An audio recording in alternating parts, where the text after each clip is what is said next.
Deuxième chapitre. Prière des Devas à Shri Krishna dans le sein de sa mère. Le roi Kamsa, non content d'occuper les royaumes des dynasties Yadu, Bhoja et Andaka et celui de Shurasena, s'allia également avec tous les autres rois démoniaques, les Asuras Pralamba, Baka, Chanura, Trinavarta, Aga, Mushtika, Arista, Dvivida, Putana, Keshi et Denuka.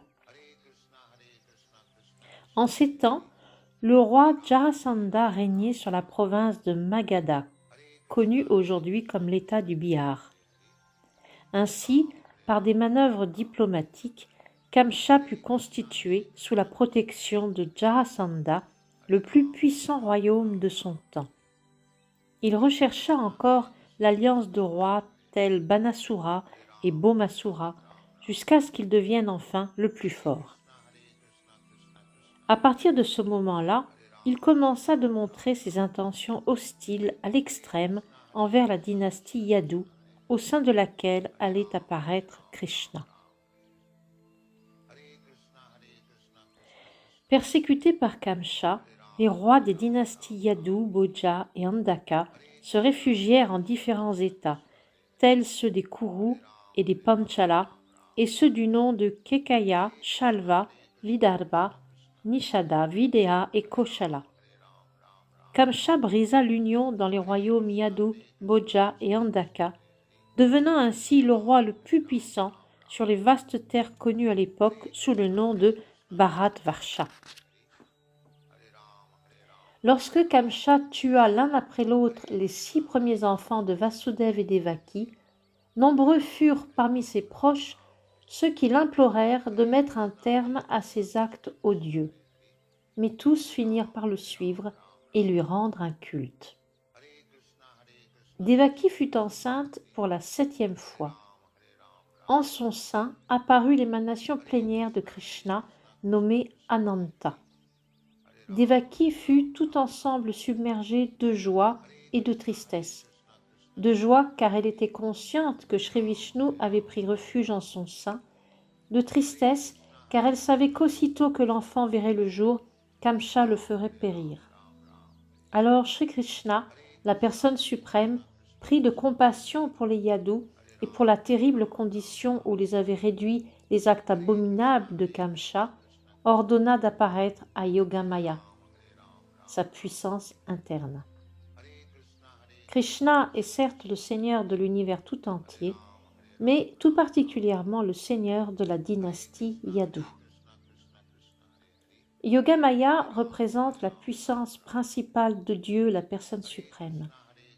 Il est dit dans les Védas que le Seigneur jouit de puissances multiples. Parasya Shaktir Vivideva Shruyate. Ces diverses puissances ont toute une action interne et externe, et Yogamaya est parmi elles souveraine. Krishna commanda que Yogamaya apparaisse sur la terre de Vrajabhumi, à Vrindavan, riche et en vaches merveilleuses.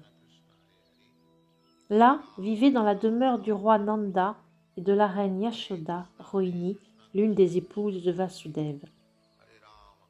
Rohini n'était pas la seule exilée. De nombreux membres de la dynastie Yadu étaient disséminés à travers le pays de peur des atrocités de Kamsa. Certains avaient même rejoint des cavernes dans les montagnes. Le Seigneur informa Yogamaya. Devaki et Vasudeva sont les prisonniers de Kamsa et Shesha, mon émanation plénière, se trouve à présent dans le sein de Devaki. Fais que Shesha soit transféré du sein de Devaki à celui de Rohini. Alors, accompagné de mes pleines puissances, j'apparaîtrai en personne dans le sein de Devaki.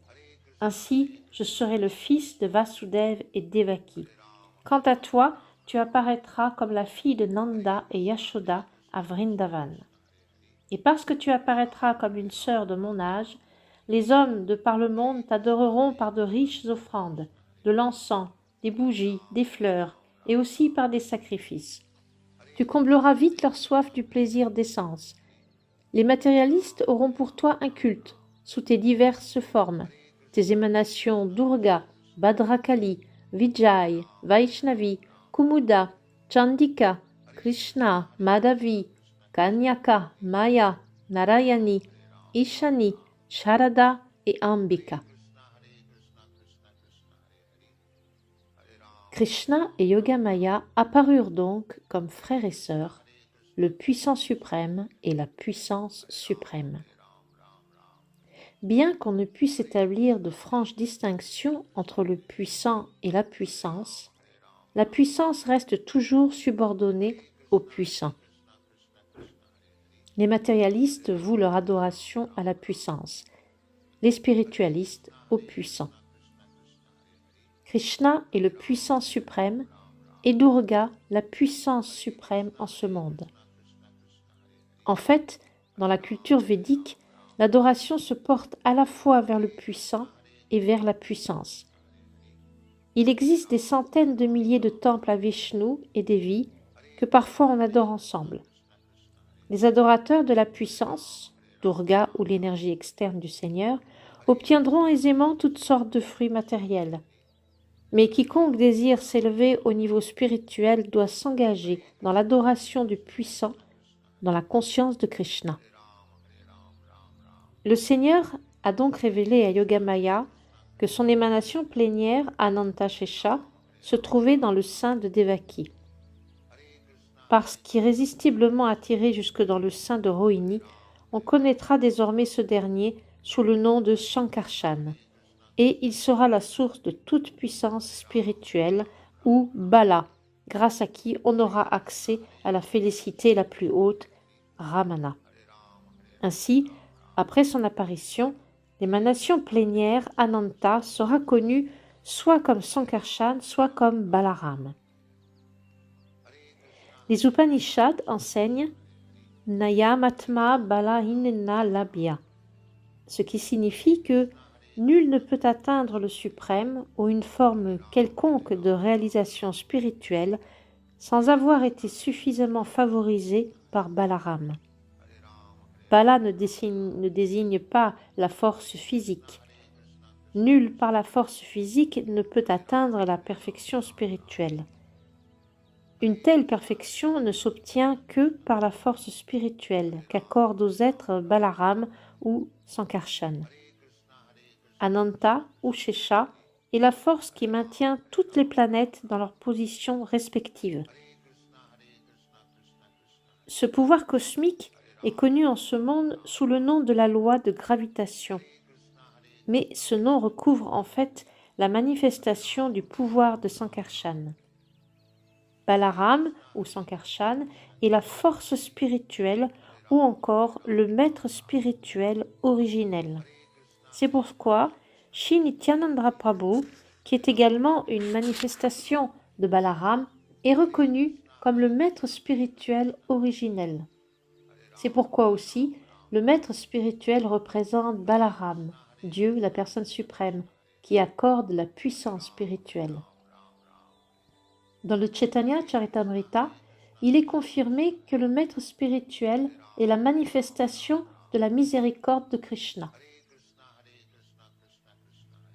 Lorsque Yogamaya en reçut l'ordre de la personne suprême, elle apparut en ce monde, après avoir, en signe de respect, accompli une marche circulaire autour du Seigneur. Lorsque la personne suprême et toute-puissante transféra Sri Shesha du sein de Devaki au sein de Rohini, ces deux dernières se trouvaient sous l'influence de Yogamaya ou Yoga Nidra. Les gens crurent que la 7e grossesse de Devaki s'était terminée par une fausse couche. Ainsi, bien qu'apparu d'abord comme le fils de Devaki, Balaram fut transféré dans le sein de Rohini et sembla désormais aux yeux de tous être son fils. Puis, Dieu, la personne suprême, Shri Krishna, qui toujours est prêt à investir de ses pleines puissances ses purs dévots, lui, le Seigneur de toute la création, pénétra dans le mental de Vasudeva. Pendant le temps que Vasudeva mainta dans son cœur la forme de Dieu, la personne suprême, il ressembla tout à fait au soleil radieux dont les rayons de lumière sont toujours, pour l'homme du commun, intolérables et brûlants. La forme du Seigneur, sise dans le cœur pur et sans tache de Vasudeva, ne diffère en rien de la forme originelle de Krishna. Le lieu, quel qu'il soit, où apparaît la forme de Krishna, et particulièrement le cœur, est appelé Dham. Mais aussi tout lieu où apparaissent son nom, ses attributs ou son entourage, car tout se manifeste ensemble. Ainsi, la forme éternelle de Dieu, la personne suprême, avec toutes ses puissances, fut transférée du mental de Vasudeva au mental de Devaki, de l'exacte façon dont les rayons du soleil couchant sont transmis à la pleine lune qui se lève à l'est. Il faut comprendre ici que c'est d'abord dans le cœur pur et sans tache de Devaki que Sri Krishna pénétra, et non dans son sein par l'effet d'une décharge séminale. Dieu, la personne suprême, peut, par ses pouvoirs inconcevables, apparaître de la façon qui lui plaît. Il ne lui est pas nécessaire d'apparaître dans le sein d'une femme de la manière commune par émission de la semence. Krishna, Dieu la personne suprême, du corps de Vasudeva, pénétra donc dans celui de Devaki. Il se trouvait au-delà des conditions que doivent connaître les êtres ordinaires. Lorsque Krishna descend dans l'univers matériel, il faut savoir que toutes ces émanations plénières, telles Narayan, tous les avatars, tels Nishingadev, Varaha, sont avec lui présents, et aucun d'entre eux n'est jamais sujet aux conditions de l'existence matérielle. Ainsi, Devaki devint-elle la demeure de Dieu, la personne suprême, lui, l'un sans égal, la cause de toute la création. Devaki devint la demeure de la vérité absolue, mais parce qu'emprisonnée dans la maison de Kamcha, elle ressemblait à un feu étouffé, à une éducation dont on aurait fait mauvais usage. D'un feu recouvert ou gardé dans une jarre, on ne peut goûter les rayons. De même, le savoir dont on fait un mauvais usage et qui n'apporte rien aux êtres, nul ne le goûte. Ainsi, Devaki était-elle gardée prisonnière des murs du palais de Kamcha, et nul ne pouvait voir sa beauté spirituelle, beauté qui venait de ce qu'elle allait mettre au monde, Dieu, la personne suprême. Mais Kamcha, lui, fut frappé par cette beauté nouvelle, spirituelle et absolue, sur les traits de sa sœur Devaki, et se tint averti que Dieu, la personne suprême, avait pris refuge en son sein. Jamais auparavant elle n'avait paru si merveilleusement belle. Kamcha pouvait clairement comprendre qu'en le sein de Devaki se trouvait une chose merveilleuse. C'est pourquoi il fut saisi d'une grande agitation. Il avait connaissance de ce que le Seigneur suprême le tuerait un jour, et il le savait maintenant descendu sur la planète. Il raisonna ainsi. Que faire de Devaki? Certainement que Vishnu ou Krishna se trouve en son sein, venu sans aucun doute accomplir la mission des Devas. Jamais il ne sera freiné dans sa mission, pas même si je tue immédiatement Devaki. Kamcha n'ignorait pas que nul ne peut entraver les desseins de Vishnu. Tout homme d'intelligence est à même de comprendre qu'on ne peut violer les lois de Dieu. Les desseins de Dieu verront leur achèvement malgré tous les obstacles que peuvent ériger les êtres démoniaques. Kamcha eut alors cette pensée. Si je tue Devaki maintenant, Vishnu renforcera sa volonté suprême avec encore plus de véhémence. Tuer Devaki maintenant serait un acte abominable. Nul ne désire détruire sa propre réputation, même pour se sortir d'une situation embarrassante. Si je tue Devaki à l'instant, c'en est fini de mon renom. Devaki est une femme, elle se trouve sous ma protection, et de plus, elle est enceinte. Si je la tue, je perdrai par là même tout mon renom, les fruits de mes actes vertueux et finalement ma vie. Kamcha se dit encore. Un homme qui est trop cruel ne vaut pas mieux qu'un mort, fût-il encore en vie. Un homme cruel de son vivant, personne n'éprouve pour lui de l'affection, et tous, après sa mort, le maudissent. Parce qu'il s'est identifié au corps de matière, il devra se voir dégradé et forcé de choir dans les enfers les plus ténébreux. Tué ou non Devaki, Kamsa en pesa le pour et le contre. Il décida finalement de l'épargner, d'attendre l'avenir incoercible. Son mental, cependant, s'absorba dans une profonde haine contre la personne suprême. Il attendit avec patience que l'enfant voie le jour, espérant le faire périr comme les premiers. Ainsi, perdu dans un océan de haine pour la personne suprême, il se mit à penser à Krishna et à Vishnu quand il était assis, quand il dormait, quand il marchait, quand il mangeait, quand il travaillait, bref, dans quelque situation qu'il se trouve. Son mental s'absorba tant dans la pensée de la personne suprême qu'il ne pouvait plus voir indirectement que Krishna ou Vishnu autour de lui. Hélas, bien que si fort absorbé dans la pensée de Vishnu, il ne peut être tenu pour un bhakta puisqu'il voyait toujours en lui un ennemi. L'état mental d'un grand bhakta consiste également à être toujours absorbé en Krishna, mais favorablement, par amour. Penser à Krishna favorablement par amour, telle est la conscience de Krishna, mais pas défavorablement avec haine. Puis, Brahma et Shiva, escortés de grands sages comme Narada et suivis de nombreux autres devas, entrèrent, invisibles, dans la maison de Kamsa.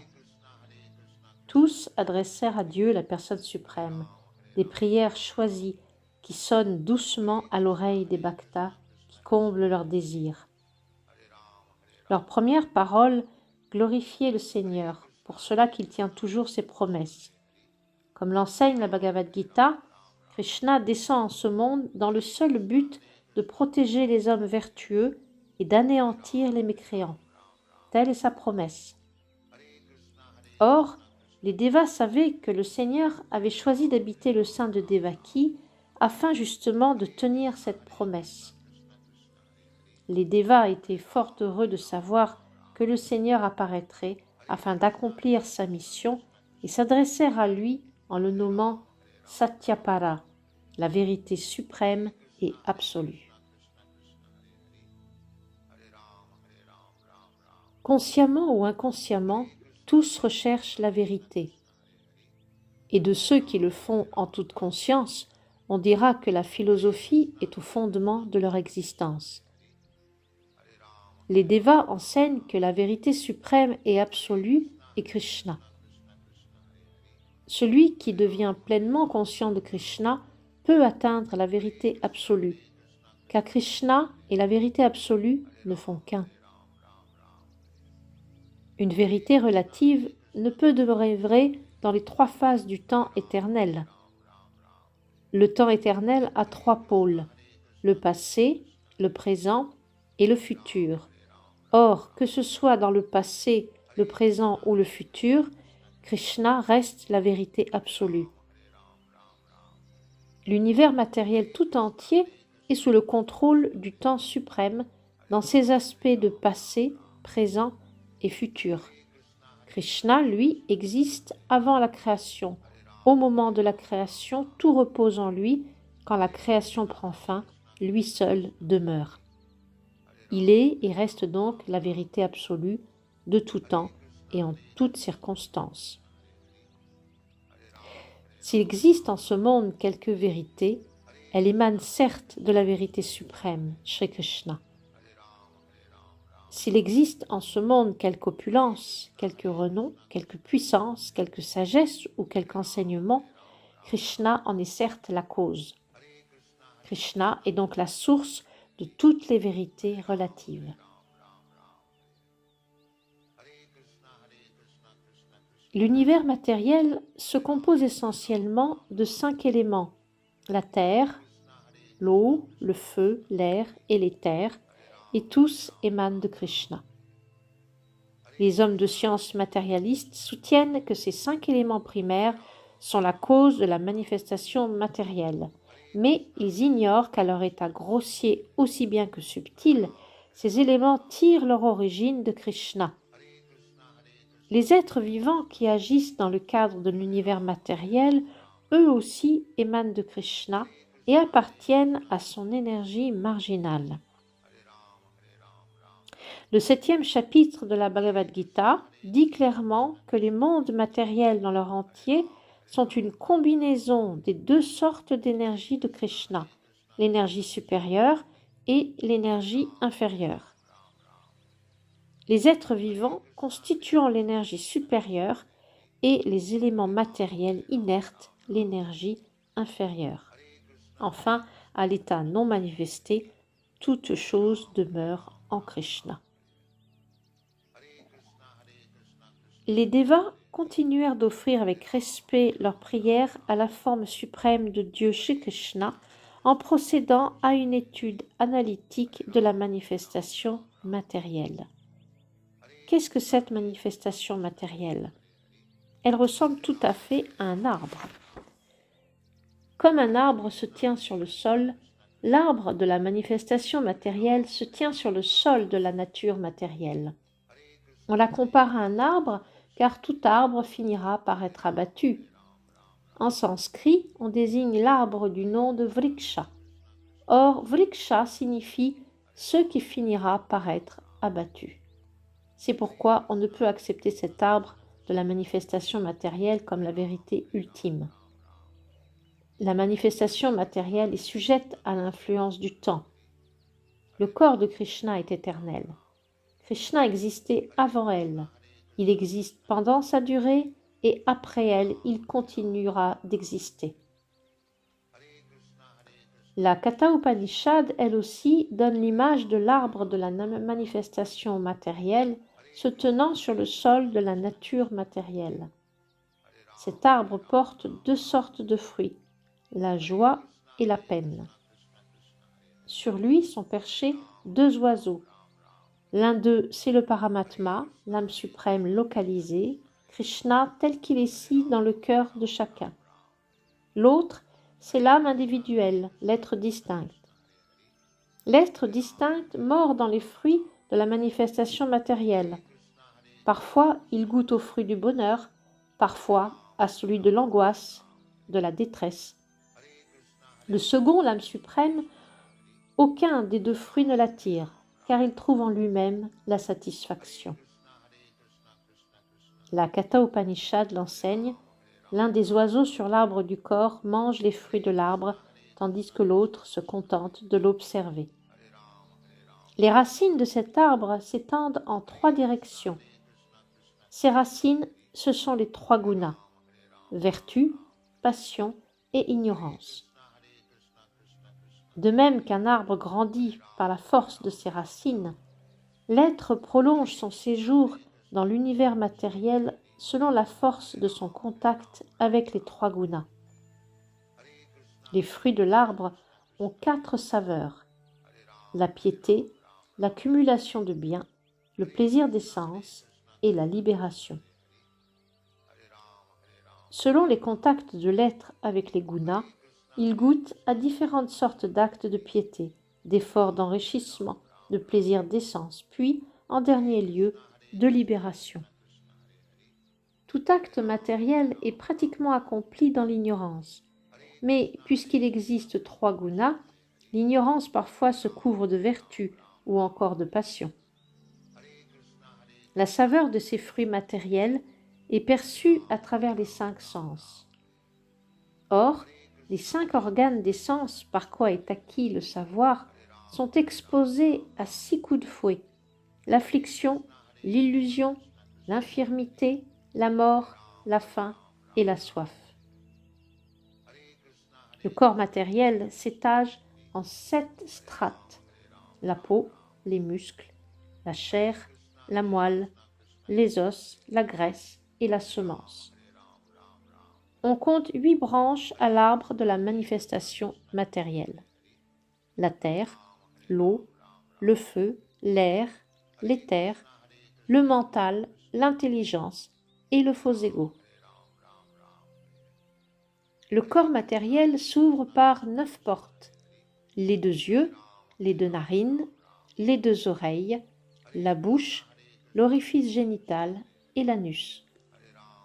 Enfin, à l'intérieur du corps se trouvent 10 sortes de souffles internes: le prana, l'apana, l'udana, le vyana, le samana, le naga, le krikara, le kurma, le devadatta et le dhananjaya.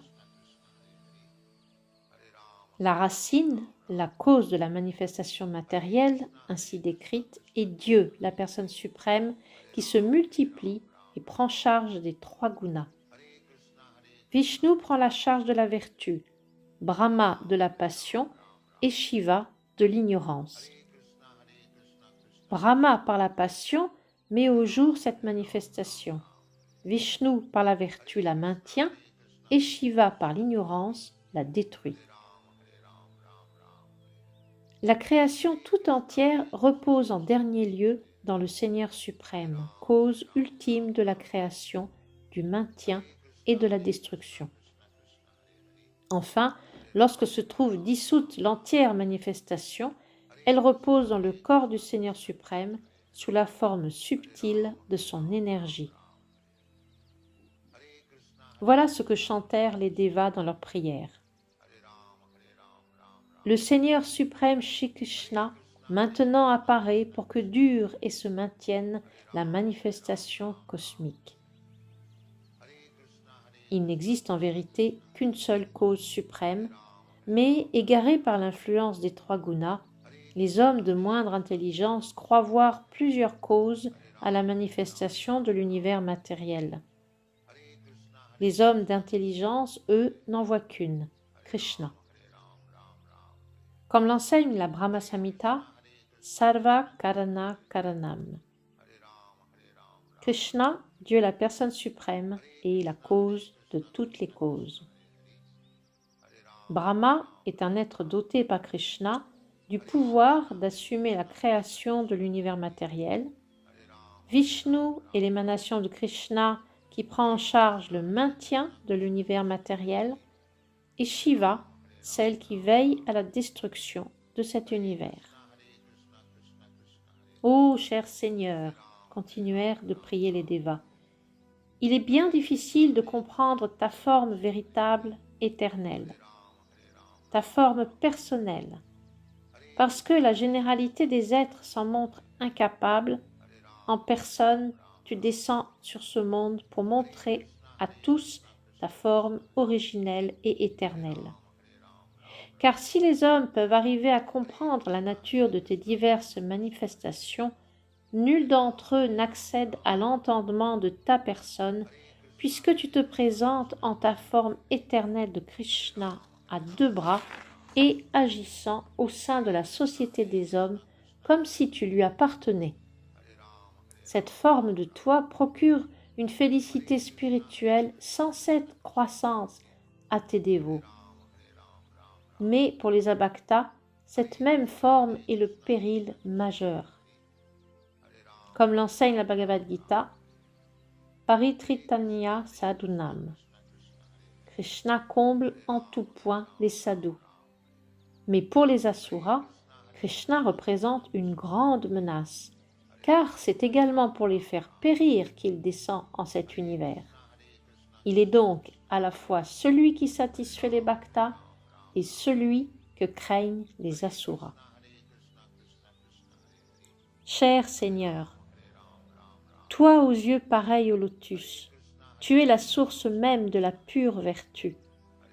Nombre de grands sages, par le seul samadhi ou la profonde méditation sur tes pieds pareils au lotus, par l'absorption en des pensées de ta personne, ont avec aise réduit l'océan ténébreux de la nature matérielle, au peu d'eau que contient l'empreinte du sabot d'un veau.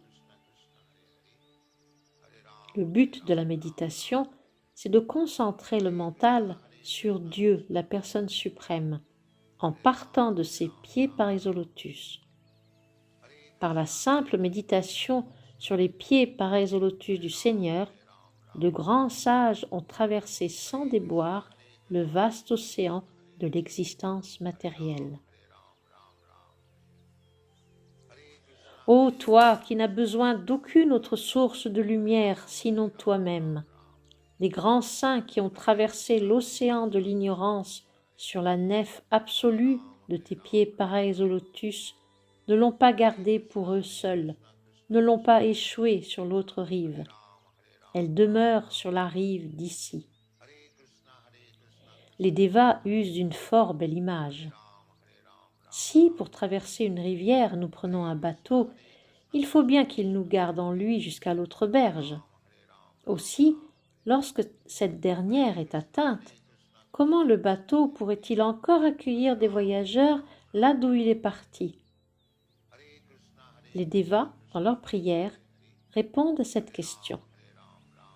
Les bhaktas qui demeurent encore sur la première rive peuvent toujours traverser l'océan de la nature matérielle, car ceux qui les précédèrent, les purs bhaktas, dans leur traversée, n'emportèrent pas avec eux le vaisseau. On l'approche simplement, en effet, et l'océan des ténèbres matérielles se réduit toujours plus jusqu'au volume que contient l'empreinte du sabot d'un veau. Nul besoin donc pour les bhaktas de faire aller le vaisseau sur l'autre rive. Il suffit alors qu'ils enjambent l'océan. Par la compassion des grands saints envers toutes les âmes conditionnées, le vaisseau demeure aux pieds pareils au lotus du Seigneur. On peut à tout moment méditer sur eux et ainsi traverser le vaste océan de l'existence matérielle.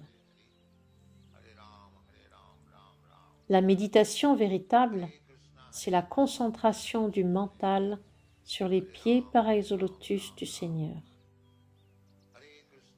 Lorsque nous parlons de pieds pareils au lotus, il faut entendre les pieds de Dieu, la personne suprême.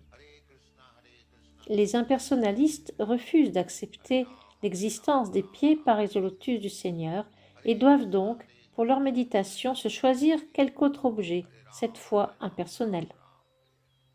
Les dévas expriment leur verdict final. Ceux qu'intéresse la méditation sur le vide ou l'impersonnel ne peuvent traverser l'océan des ténèbres de l'ignorance. Pour de tels êtres, il n'est d'autre libération qu'imaginaire, que rêver. Ô Seigneur aux yeux pareils au lotus, souillez est leur intelligence, car ils manquent de méditer sur tes pieds pareils au lotus. Ainsi, pour avoir négligé le Seigneur, les impersonnalistes, même s'ils ont pu s'élever au niveau d'une réalisation impersonnelle de la vérité absolue, doivent à nouveau choir dans les voies conditionnées de l'existence matérielle. Après avoir accompli nombre de sévères austérités, ils se fondent dans la radiance du Brahman impersonnel. Mais leur mental n'est pas affranchi de la souillure matérielle. Ils n'ont fait que nier leur pensée matérielle, et cette négation n'a pu leur conférer la libération. Ainsi, à nouveau, ils doivent choir dans l'existence matérielle. Il est dit dans la Bhagavad Gita que les impersonnalistes doivent, pour réaliser le but ultime, passer par des épreuves sans nombre. Il est également enseigné, au début du Srimad Bhagavatam, qu'hors du service de dévotion offert au Seigneur, nul ne peut s'affranchir des liens du karma. Le même fait est donc souligné par Sri Krishna dans la Bhagavad Gita, par le grand sage Narada dans le Srimad Bhagavatam, et ici par les Devas. Des hommes qui n'adoptent pas le service de dévotion ont dit qu'ils ont manqué le but du savoir et ne peuvent connaître les faveurs de ta grâce. Les impersonnalistes imaginent seulement avoir atteint la libération. En vérité, ils n'éprouvent aucun sentiment pour Dieu, la personne suprême. Ils croient que lorsque Krishna descend en ce monde, c'est revêtu d'un corps matériel. Voilà pourquoi ils ne voient pas son corps spirituel et absolu, ce que confirme la Bhagavad Gita. Avajananti mam mudaha. Même s'ils ont dominé la concupiscence ou se sont élevés au niveau de la libération, les impersonnalistes doivent à nouveau choir dans l'univers matériel. S'ils se contentent d'accumuler le savoir pour l'amour du savoir et n'adoptent pas le service de dévotion, jamais ils ne pourront toucher au but. Ils ne récoltent pour fruit que les tourments de leurs efforts. La Bhagavad Gita enseigne clairement que s'identifier au Brahman impersonnel ne saurait constituer une fin en soi. L'identification au Brahman pourra rapporter la joie, l'affranchissement des attaches matérielles, un développement de l'égalité d'âme, mais il faudra ensuite adopter le service de dévotion. Le sage qui l'adopte, après avoir atteint la réalisation du Brahman, pourra entrer dans le royaume spirituel pour vivre éternellement en compagnie de Dieu, la personne suprême. Tels sont les fruits du service de dévotion. Les dévots du Seigneur n'ont jamais à choir comme les impersonnalistes. Et même s'il arrive qu'un bhakta s'écarte de la voie, il demeure attaché à son Seigneur par les liens de l'affection. Toutes sortes d'obstacles peuvent se dresser sur la voie du service de dévotion, mais libres, sans crainte, les dévots du Seigneur les surpasseront. Parce qu'ils se sont abandonnés à lui, ils ont la certitude que Krishna les protégera toujours. Krishna le promet d'ailleurs dans la Bhagavad Gita. « Jamais mon dévot ne périra. » Cher Seigneur, voilà que tu es apparu dans ta forme originelle, pure, d'éternelle vertu, pour le bienfait de tous les êtres vivants de ce monde. Par l'occasion de ton avènement, tous peuvent aujourd'hui, sans mal, comprendre la nature et la forme qui sont tiennes, toi, Dieu, la personne suprême. Les membres des 4 ashrams, les brahmacharis, les grihastas, les vanaprasthas et les sannyasis, tous peuvent bénéficier de ton avènement. Cher Seigneur, époux de la déesse de la fortune, les bhaktas qui s'absorbent en ton service ne choisent jamais comme les impersonnalistes du haut lieu qu'ils ont atteint. Sous ta protection, les bhaktas sont à même d'enjamber les têtes de tous les agents de Maya qui toujours s'affairent à dresser sur la voie de la libération d'imposants obstacles. Cher Seigneur, tu apparais en ta forme spirituelle pour le bien des êtres vivants, pour qu'ils puissent te voir face à face et t'offrir adoration et sacrifice en exécutant les rites prescrits dans les Védas, en pratiquant la méditation mystique et le service de dévotion tel que le préconisent les Écritures. Cher Seigneur, si tu n'apparaissais point en ta forme éternelle et absolue, toute de connaissance et de félicité, avec le pouvoir de dissiper toutes les conjectures de l'ignorance sur toi, si tu n'apparaissais pas ainsi, Seigneur, chacun s'enfermerait, selon les gunas qui l'influencent, dans son rêve difforme sur ta personne. L'apparition de Krishna met un terme à toutes les iconologies dont les auteurs entreprennent d'élucubrer sur la forme de Dieu, la personne suprême.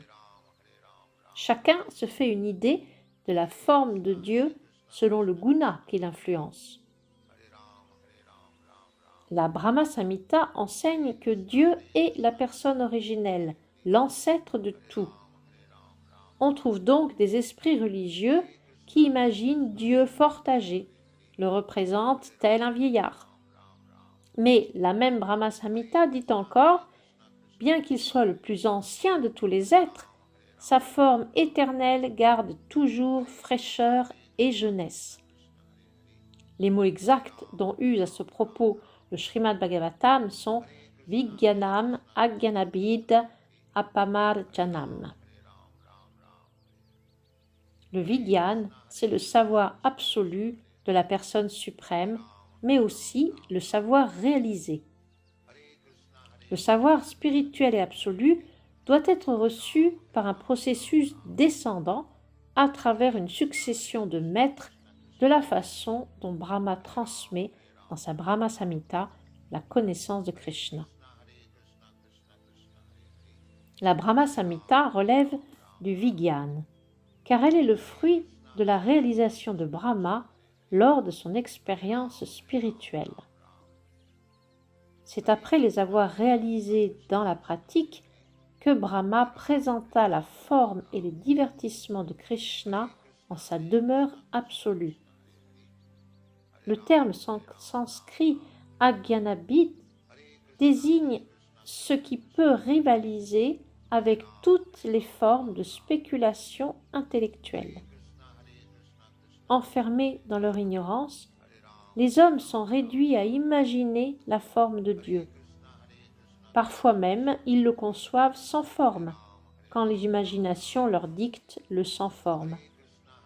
Mais la présentation que donne de Krishna la Brahma Samhita est qualifiée de Vijnana. Elle relève d'un savoir scientifique, fruit de l'expérience de Brahma, reconnu en outre par Sri Chaitanya Mahaprabhu. On ne saurait en douter.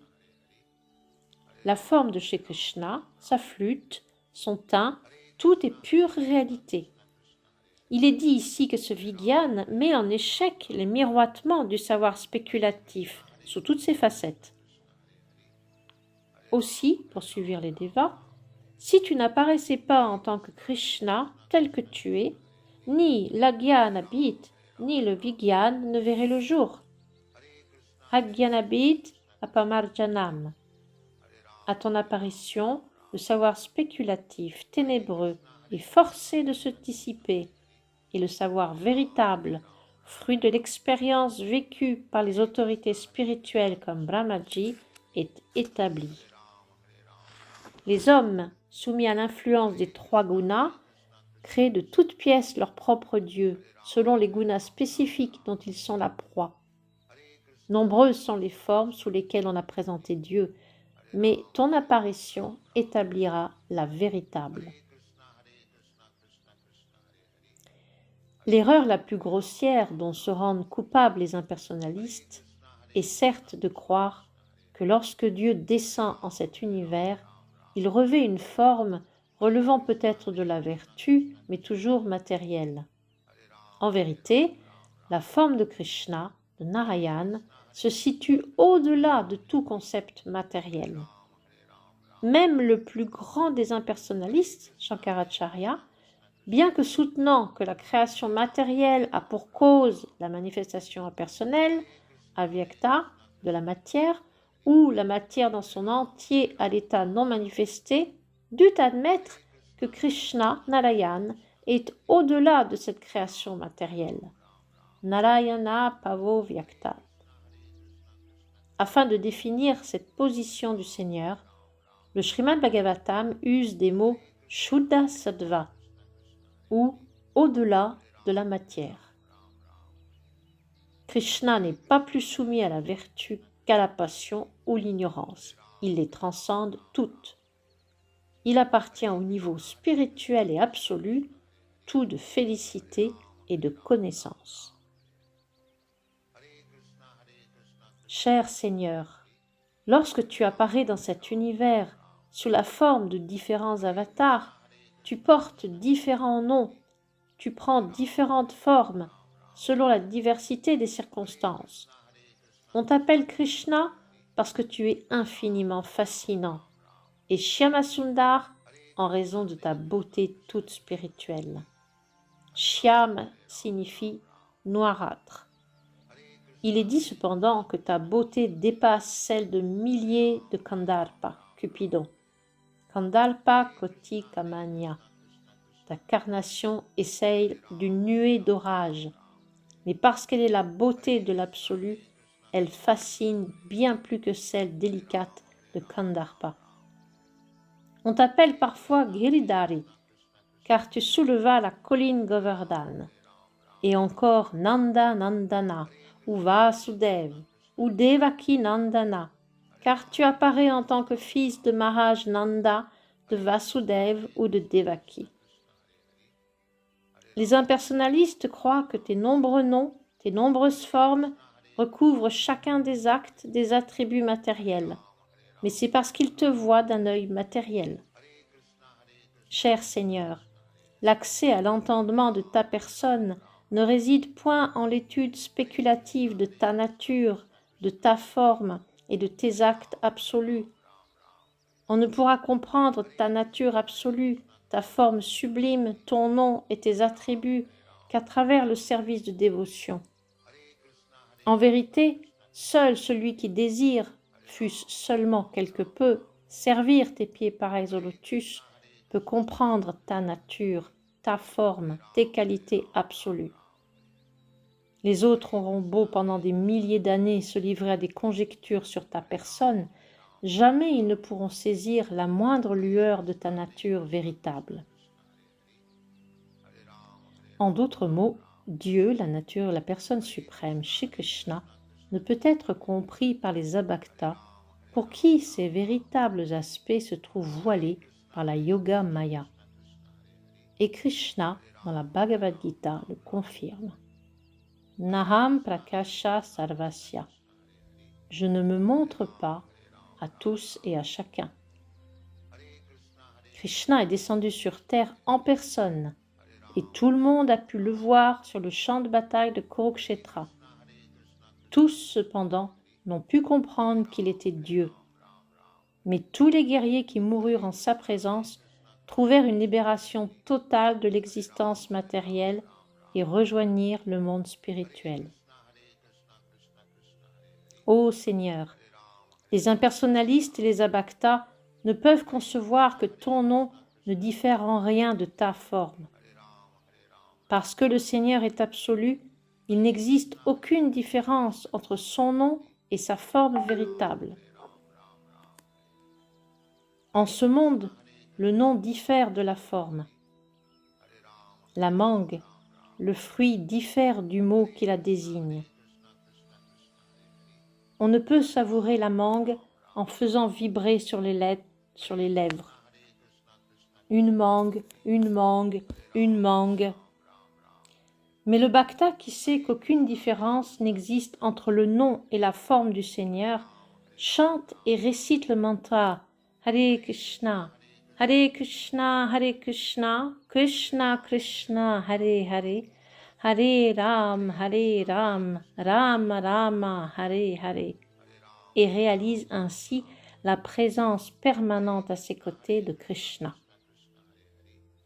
Pour ceux à qui manque un grand savoir spirituel, Shri Krishna déploie ses divertissements absolus. Par le simple acte de penser à ces divertissements, ils reçoivent le plus haut bienfait. De même qu'il n'existe aucune différence entre le nom et la forme absolue du Seigneur, aucune différence ne sépare ces divertissements absolus de sa forme.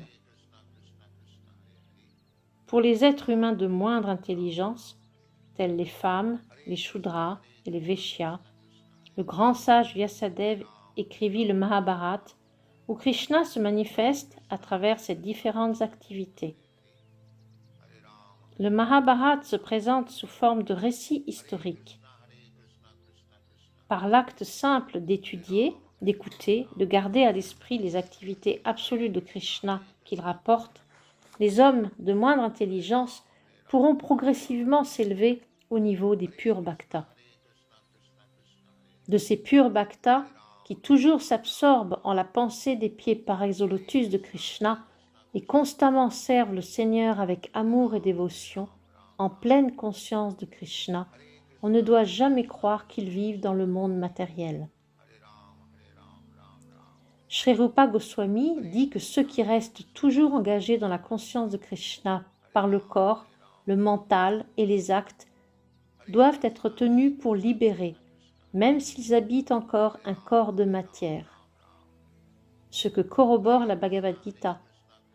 Ceux qui servent le Seigneur avec amour et dévotion ont déjà transcendé le niveau matériel. Krishna apparaît en ce monde pour offrir aux bhaktas comme aux abhaktas, l'occasion de réaliser le but ultime de l'existence. Les bhaktas peuvent alors directement le voir et l'adorer.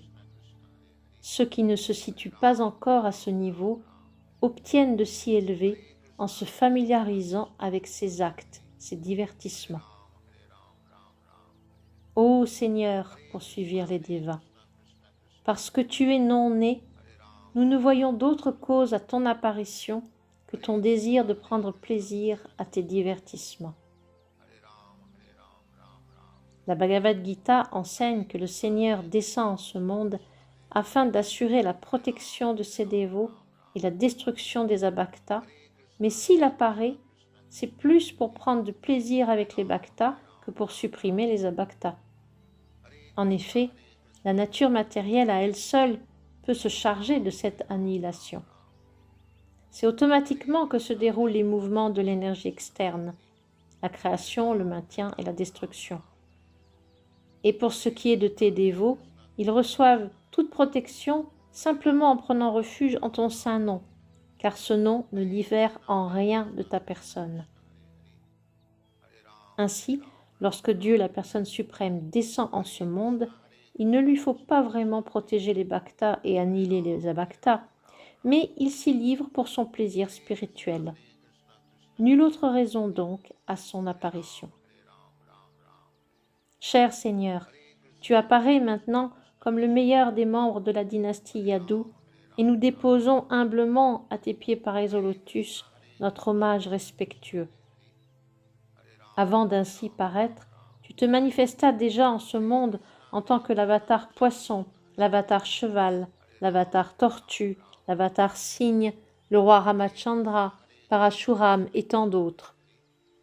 Tu apparus ainsi à seule fin de protéger tes dévots, et nous t'implorons, toi, Dieu, la personne suprême, qui aujourd'hui descend dans ta forme originelle, de nous accorder cette même protection de par les trois mondes et d'abattre tout obstacle qui se dresse contre le déroulement paisible de notre existence. Ô Mère Devaki, en ton sein se trouve Dieu, la personne suprême, qui maintenant va se manifester entouré de toutes ses émanations plénières. Il est le Seigneur suprême dans sa forme originelle, apparaissant pour notre bien. N'aie donc nulle crainte de ton frère, le roi de la dynastie Bhoja. Ton fils, Shri Krishna, nul autre que la personne suprême et originelle, va paraître et protégera la vertueuse dynastie des Yadu. Il n'apparaîtra pas seul, l'accompagnera son émanation plénière la plus directe, Balaram. Devaki avait grand peur de son frère Kamsa, qui avait déjà tué tant de ses enfants, et elle demeurait rongée par l'angoisse. Krishna vivrait-il? Le Vishnu Purana nous apprend qu'afin de réconforter Devaki, tous les devas, avec leurs épouses, lui rendaient constamment visite et l'encourageaient à ne pas laisser la peur s'emparer d'elle. Krishna, dans le sein de Devaki, allait apparaître non seulement pour soulager le monde de son fardeau, mais aussi et surtout pour défendre l'intérêt de la dynastie Yadu et certes protéger Devaki et Vasudeva. Ainsi s'achèvent les enseignements de Bhaktivedanta pour le deuxième chapitre du livre de Krishna, intitulé « Prière des Devas à Shri Krishna dans le sein de sa mère ». Hare Krishna, Krishna Krishna, Hare Hare, Hare Ram, Ram Ram, Hare Hare. Hare Krishna, Krishna Krishna, Hare Hare, Hare Ram, Ram Ram, Hare Hare. Hare Krishna, Krishna Krishna, Hare Hare, Hare Ram, Ram Ram, Hare Hare. Hare Krishna, Krishna Krishna, Hare Hare, Hare Ram, Ram Ram, Hare Hare. Hare Krishna, Krishna Krishna, Hare Hare, Hare Ram, Ram Ram, Hare Hare. Hare Krishna, Krishna Krishna, Hare Hare, Hare Ram, Ram Ram, Hare Hare. Hare Krishna, Krishna